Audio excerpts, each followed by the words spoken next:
Good morning friends. আমি তোমাদের সামনে নতুন একটা জিনিস নিয়ে উপস্থিত হয়েছি। বর্তমানে মার্কেটে প্রচুর পরিমাণে করলা এবং কাঁকরোল পাওয়া যায়। হঠাৎ করে মনে পড়েছে যে আমি এই দুটো জিনিসের ইংরেজি মিনিং আমি ছাত্রছাত্রীর সামনে তুলে ধরি। হয়তো অনেকেই জানে, আবার হয়তো অনেকেই জানে না।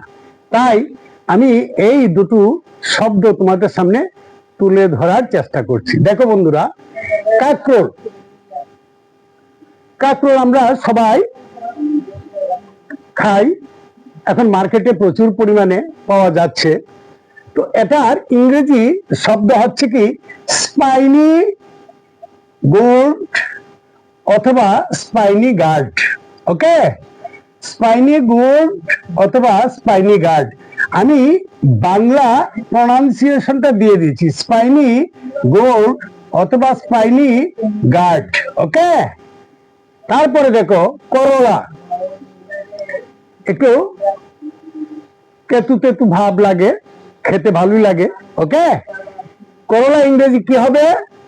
বিটার গোর্ড বা বিটার গার্ড, দুটোই হবে। ঠিক আছে, বাংলা প্রনাউন্সিয়েশন দিয়ে দিয়েছি বিটার গোর্ড বা bitter gourd.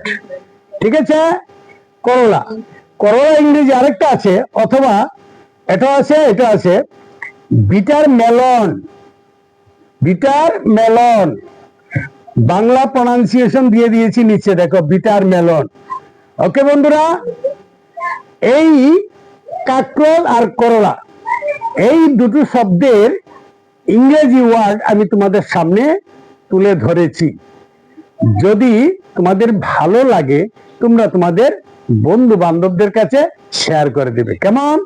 Okay, thank you so much everyone.